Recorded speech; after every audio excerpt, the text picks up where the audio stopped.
marketing has gotten a bad name because what we associate with that. But marketing is really, in its most basic form, is just communicating with your customers about your program and services. And the only reason why you wouldn't market is because you don't care about your customers. Is there anybody? Well, first of all, I think what's important is to think in your mind, who's your customers? And maybe you call them clients, maybe you call them customers, maybe you call them students, maybe you call them participants. But whoever you work with, those are your customers. And the only reason why you wouldn't market with them is you think that you already reach enough people. You already have enough people in your program. You already have people excited enough about Farm to School. If that's not true, if you want to reach more people, if you want to get them more excited, if you want more fresh foods in schools, if you want to sell more carrots, anything you want to do is going to involve marketing. So this was actually just a static screen grab that I did this morning of a group up near Seattle called Growing Washington, which looked to me like it was sort of a group of a whole bunch of different farmers and CSAs put together. But there was this picture from Tuesday of we're giving early season peas a chance now. Give peas a chance. You can get the alliteration. But connecting with their customers, what are they selling? Peas. They're getting people excited that they're going to be peas along the way. So marketing is just reaching out and connecting. So branding. Branding is, again, something that business and the world of industry is very clear on. Actually, a lot of the farmers that we have here today are good examples of branding. They have logos, they have their name, they're trying to create a look, a brand.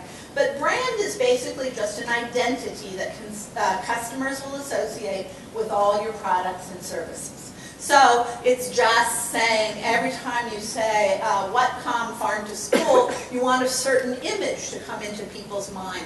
You want them to associate your brand with, we're doing really fun things with kids in schools. I'm just paraphrasing it, but that's the kind of thing you want to do. Perhaps the most iconic brand in the world right now is Apple. And I'm a huge consumer of their products. I have every shape, size. But you know what? I travel the world, and every place you see, everybody knows what that is, right? That's an Apple, and you know, people on an iPod, an iPhone, an whatever. So, not to say that you need to create that kind of image or brand, but thinking about that as sort of, what's your goal? What do you want to have people come into their mind when they see your brand? Apple, people think cool. People think cutting edge. People think all the things that we think about when we consider Apple. So as a great example of branding, a school district in Oregon, Grants Pass, recently sent me this picture. They were offering horned melons in their fresh fruit and vegetable program. Anybody ever tried a horned melon in this room? Okay, we see one tiny finger coming up. Did you do it in a farm did you do it in your fresh fruit and vegetable? Well, when they sent me this, a horned melon is sort of like a cucumber. It's actually a relative of a cucumber. It's got all sorts of seeds in it. You can sort of see what it looks like. You can see the child tasting it over here. But what I want you to look at is the brand. The brand for horned melons is called Cucasaurus. How incredibly cute is Cucasaurus? You tell kids they're having a horned melon, they may get one idea, but you're saying we're serving Cucasaurus today?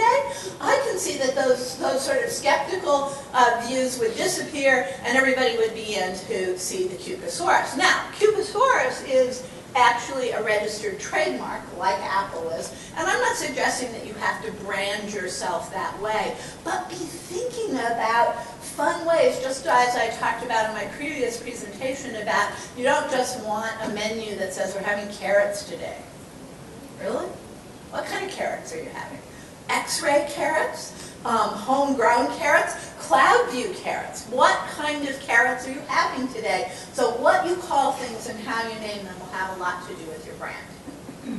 So if everything works, I've made all these hot links work today.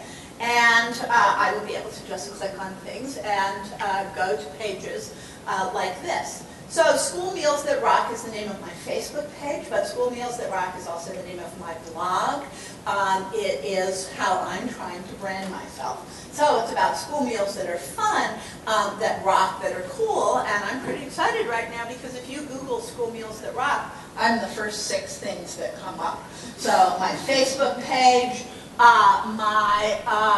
some of the awards I've won, some of the places that I've done a speaking presentation, that's what comes up. So that branding for me has really worked. I wish I could tell you that I did it with a flash of brilliance and spent weeks in my marketing plan thinking about how to brand myself, but I actually probably came up with it in the shower.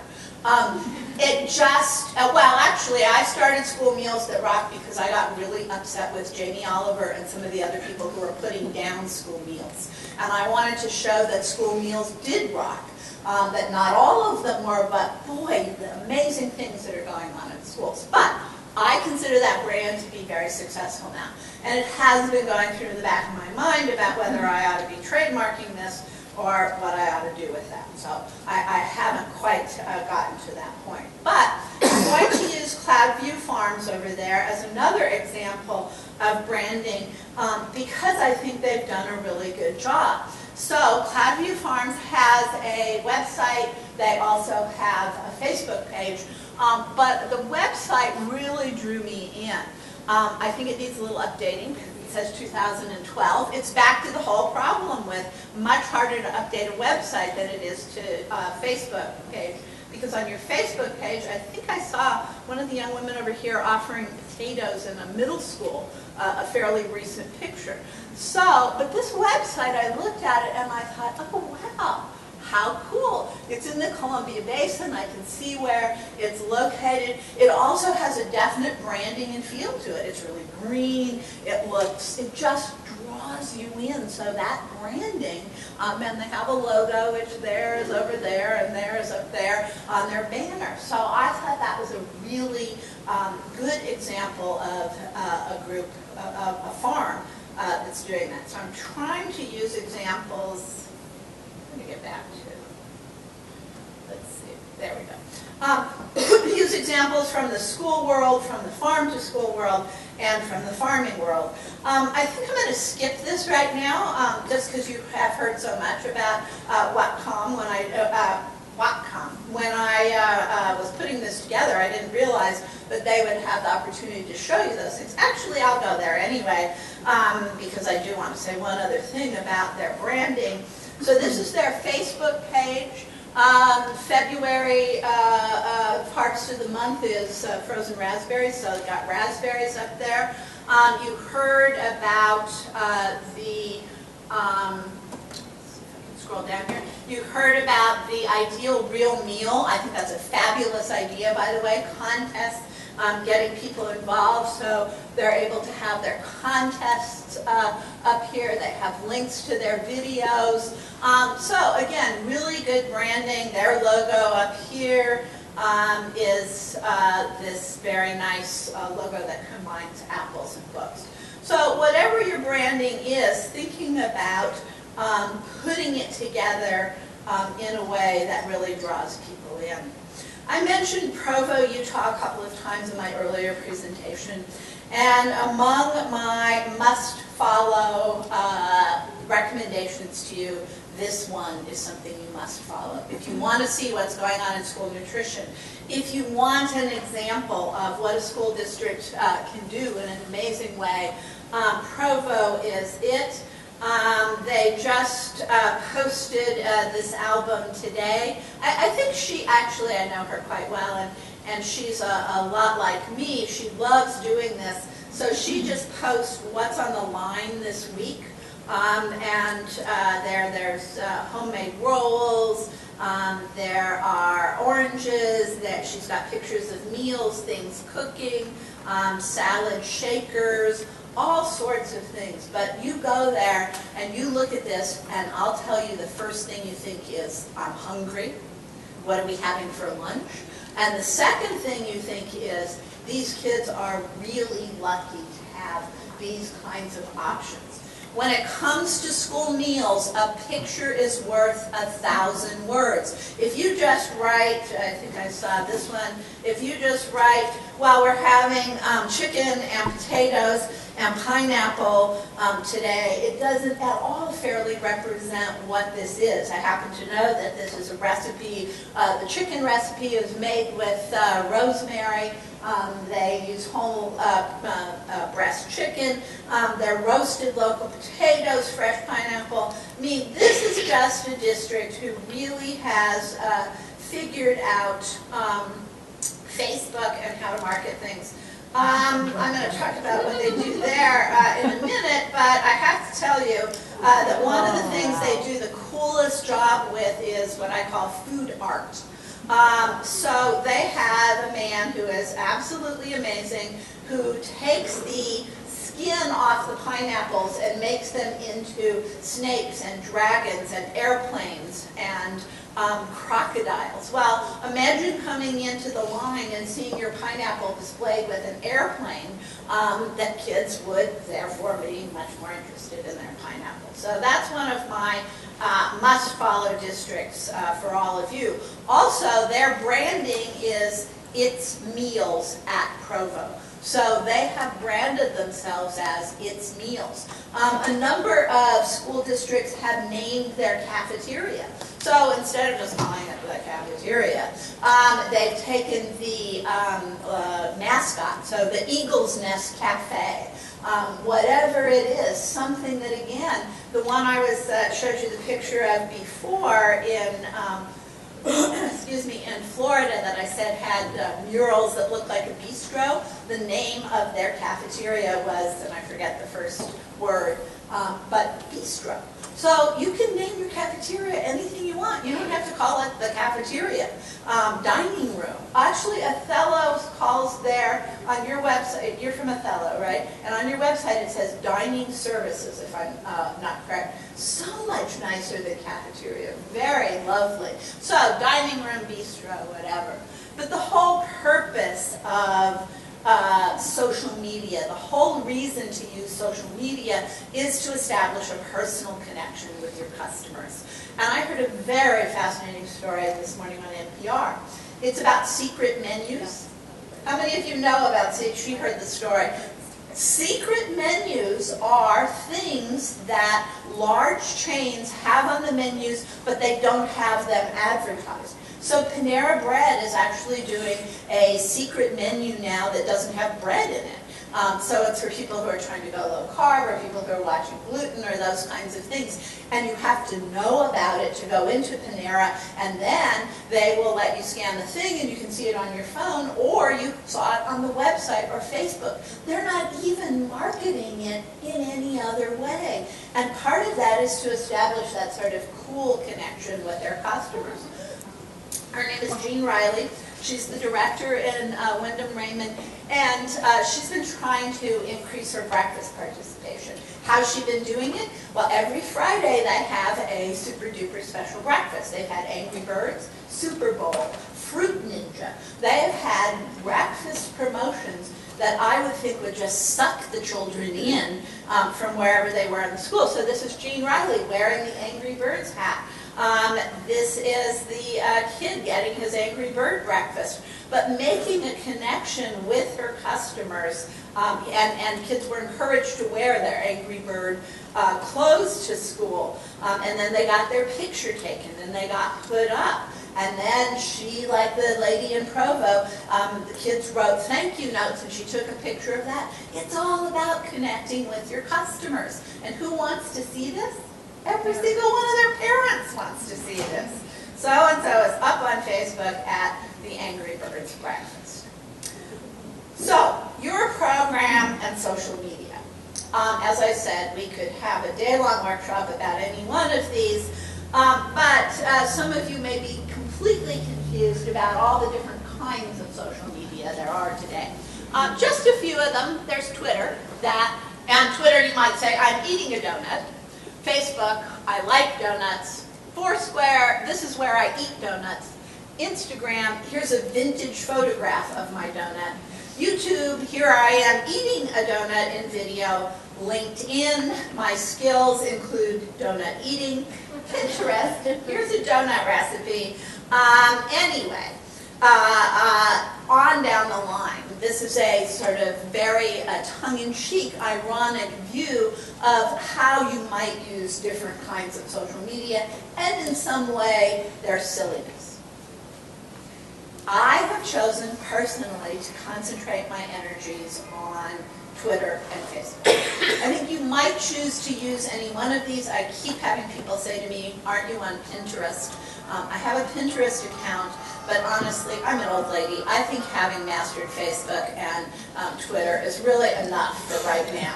At some point, I might do Pinterest, but then I would have to stay up much later at night just to get my Pinterest account done. So there might be various reasons why you might choose to use one or the other of these social media, but I'm going to concentrate on Facebook today because I think it's the most useful to most people in most of their settings. I'm going to talk about these 5 tips, and I'm going to just go through them and give you some examples, some good examples, and then maybe not so many good examples, and then answer some questions from you. By the way, just to get over the hump, I know a lot of people say to me, I can't access Facebook at school. Facebook is blocked at school.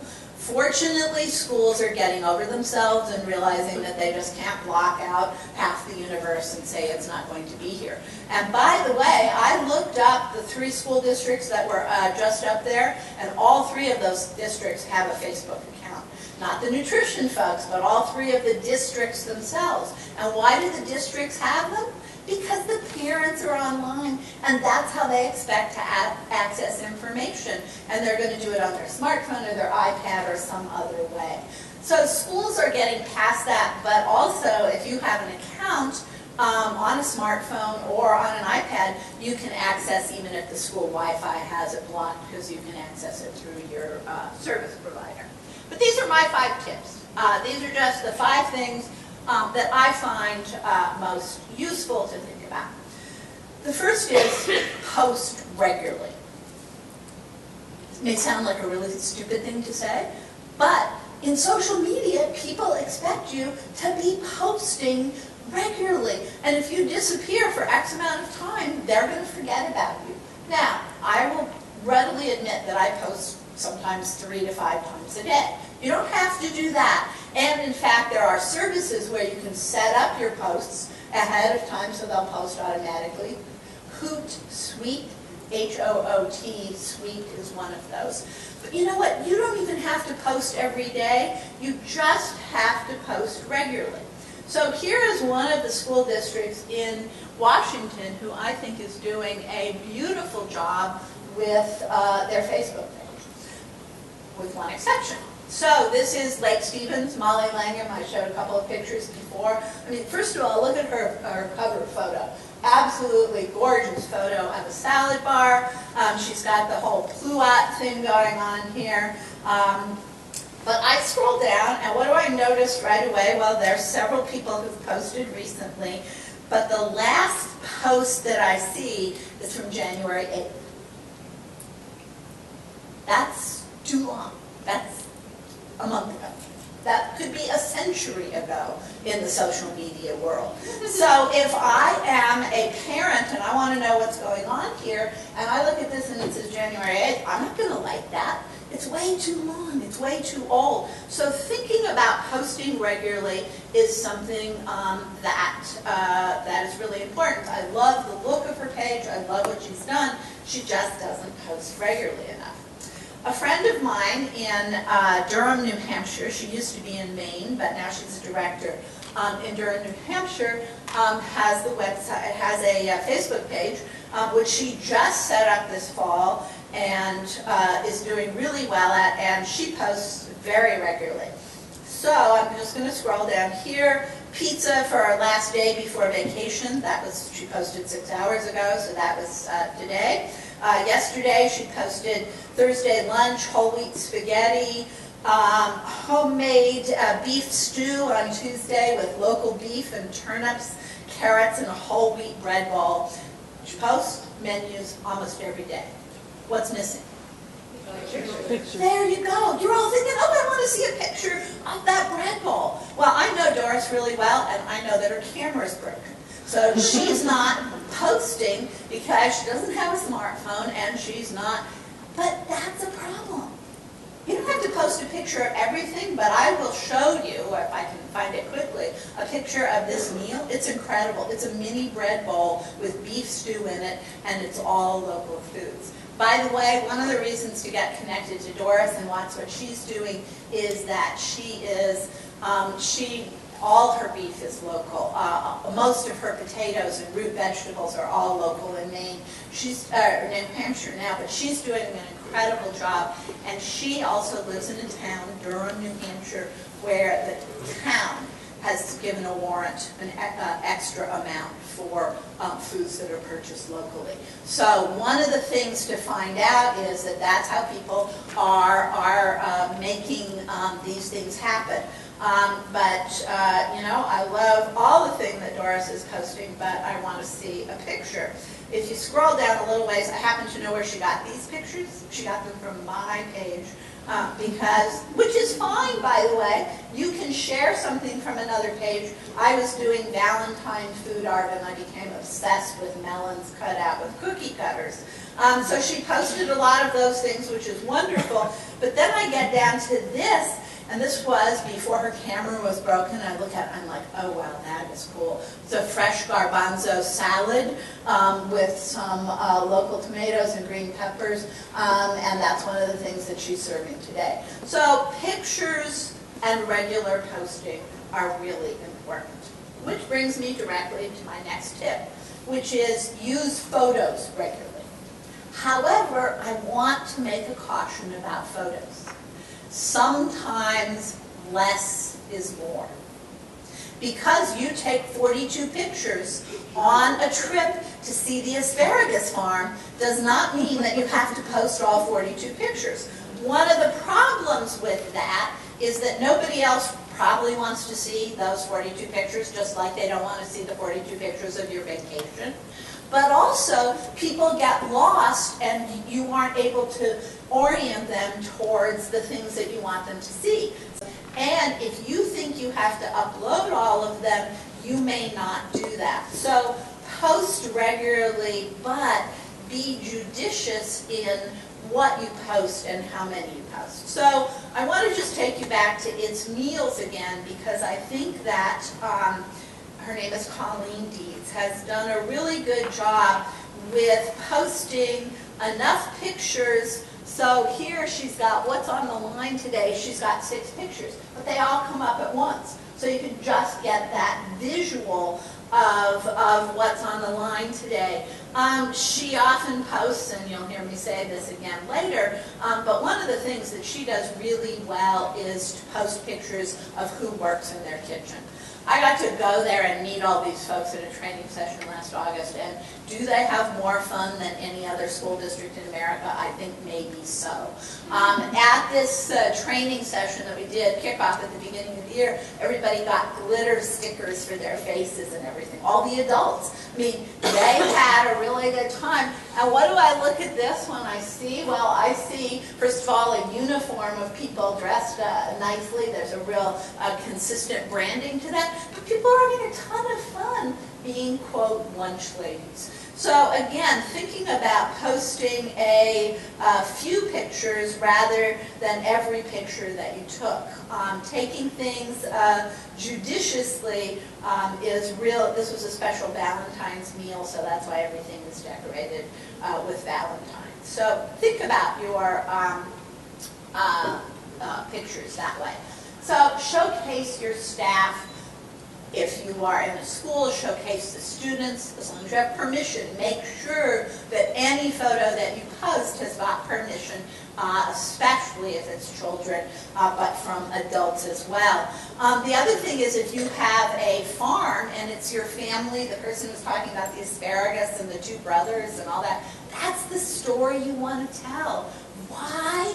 Because people want to know who grows their food, who cooks their food, who serves their food. That's what people are interested in these days. And why? Well, just think Food Network.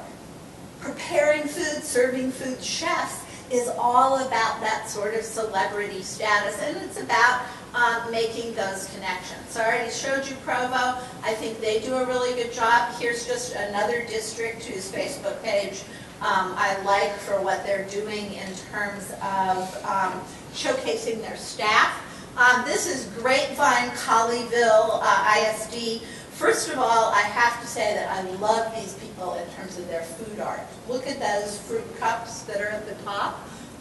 Those are a slice of orange, a slice of strawberry, and then kiwi that have been cut with that look. I mean, how appealing does that look? And even if they only do that once in a blue moon, you go to this and you think, wow, these people are really putting out a great display.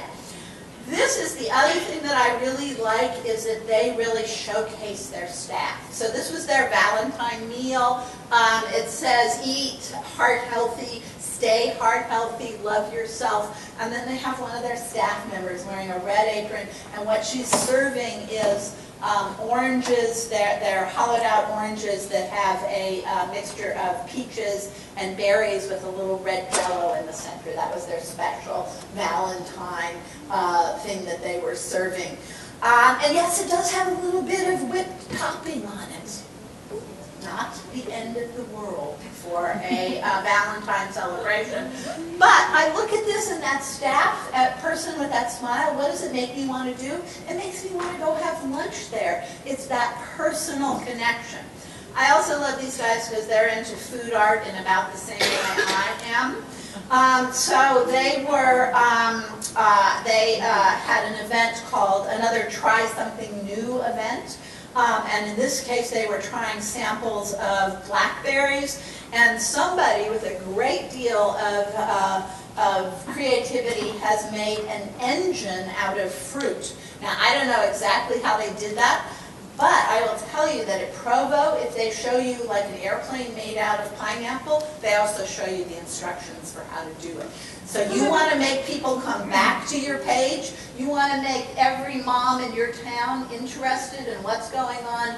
I think if you showed them how to make an engine out of blackberries, that would be a good start.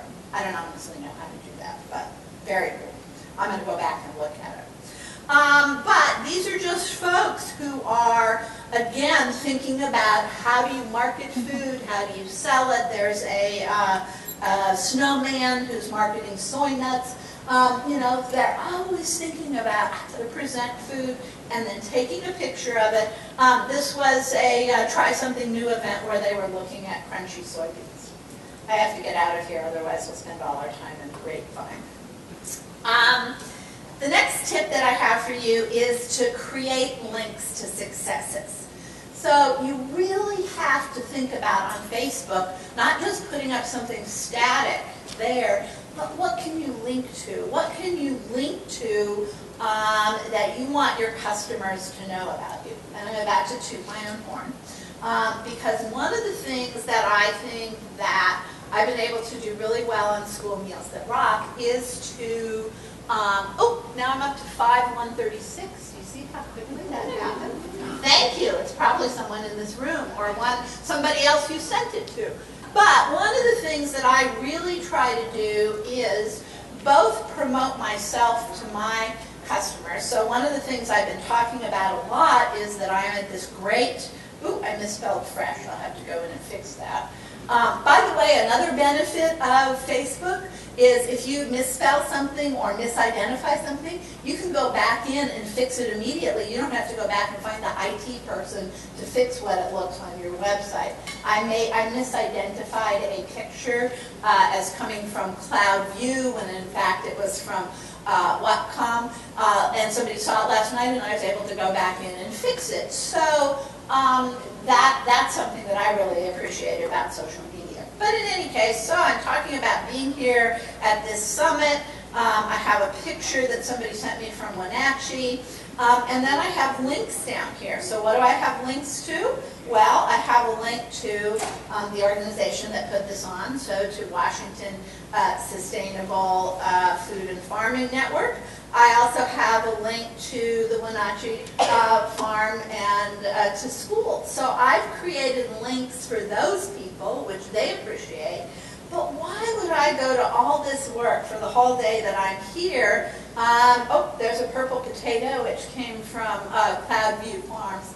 Why would I be putting these pictures up and talking about this summit today, besides making all you feel good? What's the benefit for me and my customers? Providing a service for your customers that they aren't going to find somewhere else. That's right.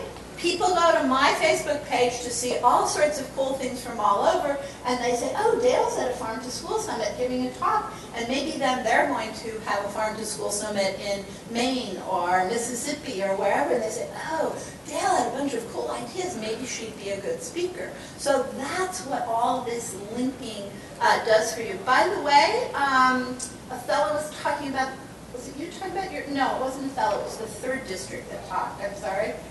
Walla Walla. Walla Walla talking, or which district had the Farm to School grant? I should have asked. We did. You did, and you are? Pam. Pam from? Walla Walla.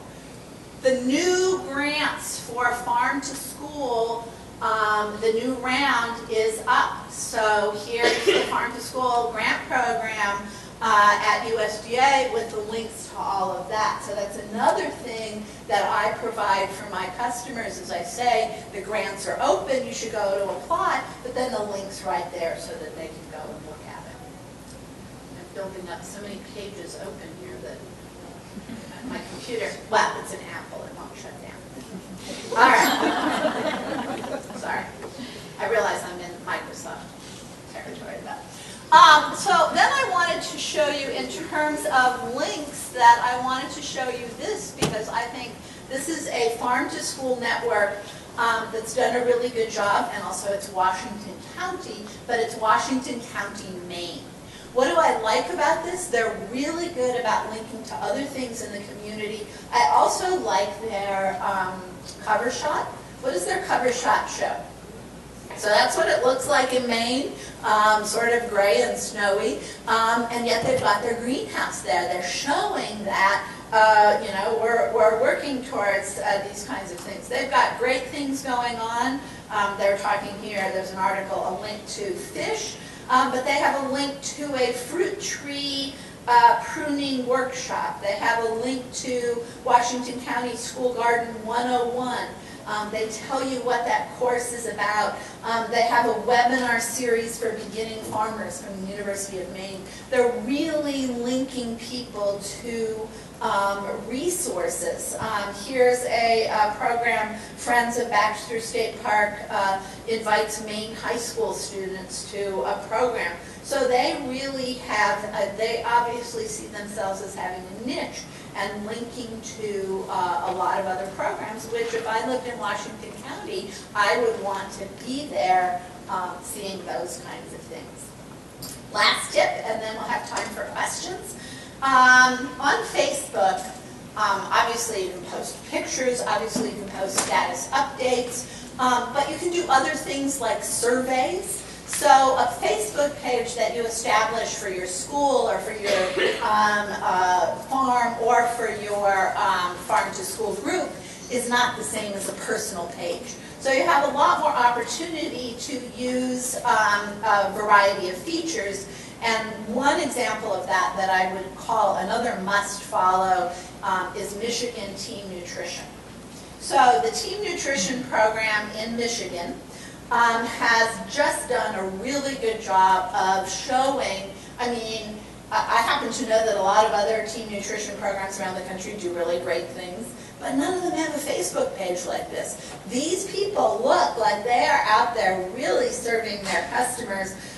They talk about that. They showed a picture of a training they had recently, a fun-filled contest, Michigan Junior Chef, a lot like the contest that you're having. But then they have here a questionnaire, a survey question. And they might not have had a lot of people answer it. In fact, it looks to me like they had 5, including me as one of them. But that will point out something I'll tell you in just a minute. But here was the question. New Cornell University research suggests that only 23% of American dinners have a vegetable. Well, first of all, I've learned something. What an incredible statistic. What's something that you can work with, and yet you could say in our school, every single lunch has how many vegetables added. So you could use that kind of thing, but also a survey can be a way to take the pulse of what's going on in your community. If you're going to do a survey, I don't know what time of day they put this up. Can I tell? Can't see what time they put it up. It matters a lot when you put it up. They have only 7 people voted in this, which I would consider a very good rate of return. The best times are to use Facebook are in the morning before people go to work, so about 7 o'clock. When they come home from work about 5 o'clock, they're checking their Facebook pages, and then before they go to bed at about 9 o'clock. So if you post your survey at one of those times, you're likely to get more people than they got in this case.